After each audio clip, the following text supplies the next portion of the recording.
Hey guys, it's Kayla. And I'm Mark Allen. And this is our channel. Here we talk about all things Disney as well as how to plan your Walt Disney World vacation. And today we are talking about our morning time strategy when it comes to the Magic Kingdom. So if that interests you, hit that subscribe button and stay tuned.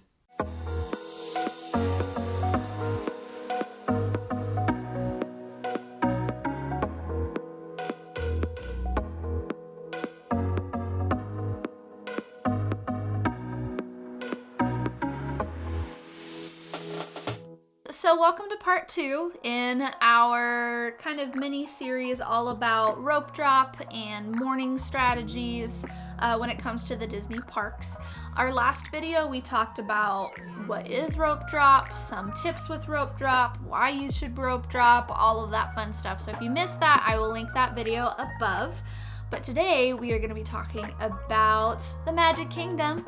Of course, that quintessential Disney just experience. So we are going to kind of give you guys our personal morning strategy. So what we like to do in the parks, as well as maybe give you just a few tips on kind of how to make your morning at the Magic Kingdom a little more magical. So the two biggest attractions that you'll find people rushing to in the morning, regardless of EMH or not, is Seven Dwarfs Mine Train and generally most of the mountains. So Space Mountain and Big Thunder Mountain and maybe Splash Mountain. But the other thing is that some of this strategy will change depending on if there's extra magic hours or not.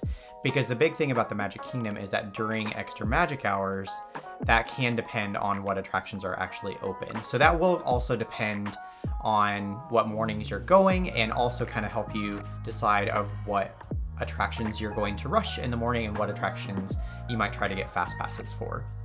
So during extra magic hours, usually Adventureland, Frontierland, and some of Liberty Square is not open. So really they encourage you to go through Fantasyland and Tomorrowland if you are going for extra magic hours. So you'll see a whole bunch of cast members blocking off everything on that side of the park and kind of ushering everybody towards that other end. Now, another thing to think about too, they always do kind of like a morning show, like an opening show at the castle. Now, they do this at actual park opening. They don't do this at Extra Magic Hour. Extra Magic Hour, EMH, those are the same thing, just FYI in case you weren't sure. But they won't do that morning show during EMH. So if you are going for that early morning time and your little ones really wanted to see that show, you're going to need to make sure either A, you're checking the times to make sure you make it back to the castle, or go on a non-extra magic hour day so you can rope drop and see the castle show and do all of that all at once. So yeah, that is another tip. Now, what we like to do, our favorite kind of way that we do the Magic Kingdom, we actually like to rope drop Peter Pan. So I know that's kind of like a, why do you rope drop that? That's weird. But here's what we love to do. It's fun because you get that crazy energy of everybody going to Seven Dwarfs, but then as soon as you pass that, it's just empty. There's nobody around you, which is really, really fun and a different kind of experience. And we love the queue of Peter Pan, but I will not wait in a more than 10-minute long line for that ride because it's so short. And so I don't really want to waste a fast pass on it either, because Mark Allen always points out that you don't get to see the queue if you do the fast pass for that. And we really enjoy the queue because it's very fun. And I just really like that ride. So we always love to rope drop that so that A, we don't have to use the fast pass and we don't have to wait in a long line for it later in the day. Yeah. And then after that, we will usually go to Small World because it's right across the way and kind of same thing. We love that ride, but I will not wait in line for that ride. Yeah. And doing this strategy, we've often gotten an entire boat to ourselves. And so we can talk to each other and point different things out. And be obnoxious, and it's so fun. Yeah. And I think doing doing that and riding some of the less popular rides, if you will, in the morning, it just makes for such a nice, relaxing morning. You're not sitting there, waiting in line for, 20 minutes or something, right after you woke up and, drug yourself to the park. And so it just makes it for a much more peaceful, relaxing morning. And you kind of get to slowly wake up versus like riding Seven Dwarfs Mine Train the first thing that you do. And so... And it's kind of fun too, because we like to try and ride a bunch of like this shorter wait time rides, because you can get a ton done. Absolutely. So many rides done in that first like hour or so of the park being open, from just riding those shorter rides. Now, granted, the way that this strategy works best for us is that we are usually able to get a Seven Dwarfs Mine Train Fast Pass.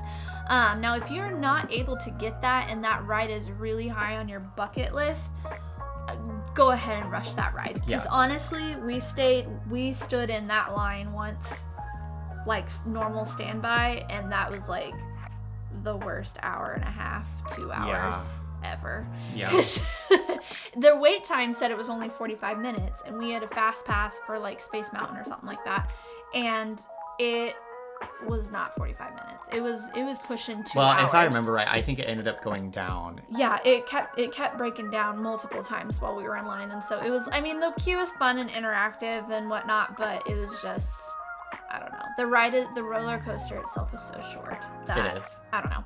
It's one of those things, if you can get a fast pass for it, really try to. If not, rope drop it if it is high on your list. If you're somebody like us who has been multiple times, well, honestly, just skip it. Yeah. But that's just us. You got to do what you like to do. Yep. So next thing is breakfast.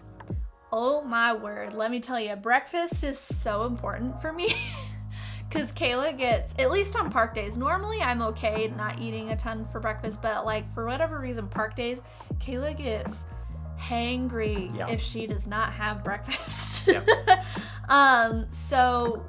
But I also have noticed, because a lot of times we will try to go to extra magic hours, it is hard to find breakfast, because there are very few places that are open as far as quick service goes. Now, obviously, you can always get like a dining reservation at Be Our Guest or at the Plaza restaurant, or like Crystal Palace, or any of those other things. You can totally do that. That's a whole nother thing. But as far as just like a quick breakfast, there are a few places that we have found that have some really good options. Some of those being Gaston's Tavern, if you want some cinnamon rolls. Cheshire Cafe, which they have those like cattail. Now that's like super sugary and sweet, but if that's what you like for breakfast, there you go.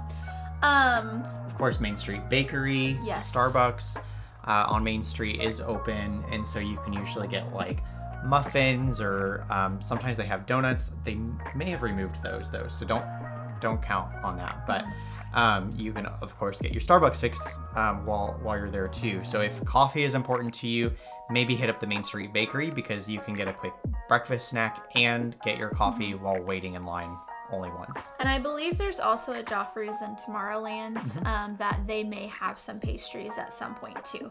Now, all of those I know for sure are open during extra magic hours. There are a few other places during like the normal park hours. It's kind of been hit or miss for us as far as trying to get those, but I know like Sleepy Hollow will have the waffle like with Nutella and whatever stuff, or there's another one there too. Or there's Golden Oak Outpost has like breakfast sandwiches. So those are some other places during like normal park opening. Those are not open during extra magic hours.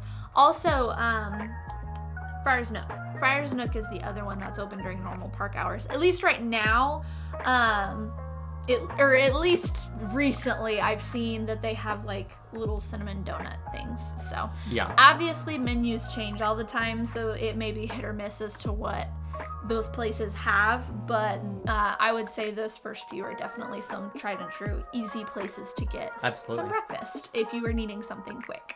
So the last thing we usually like to do during the last few hours of that morning time before a lot of the crowds pick up is actually go and find some PhotoPass photographers. Now, this could be in front of the castle or honestly really wherever you can find them, whether that be Main Street or throughout some of the other lands throughout the Magic Kingdom. Because still, like we mentioned earlier, a lot of the crowds will not be there yet, and so typically you can get some really good pictures without a whole ton of people in the back. Other thing with that too is that since it's the morning time, a lot of times you'll hit those kind of like golden hours in the morning, and so your pictures will actually turn out really, really good. That's just a cool photography trick, especially if you're wanting to get some pictures like in front of like the purple wall or in the tangled restrooms or whatever. Not in the restrooms, in that area. They have some really fun photo opportunities.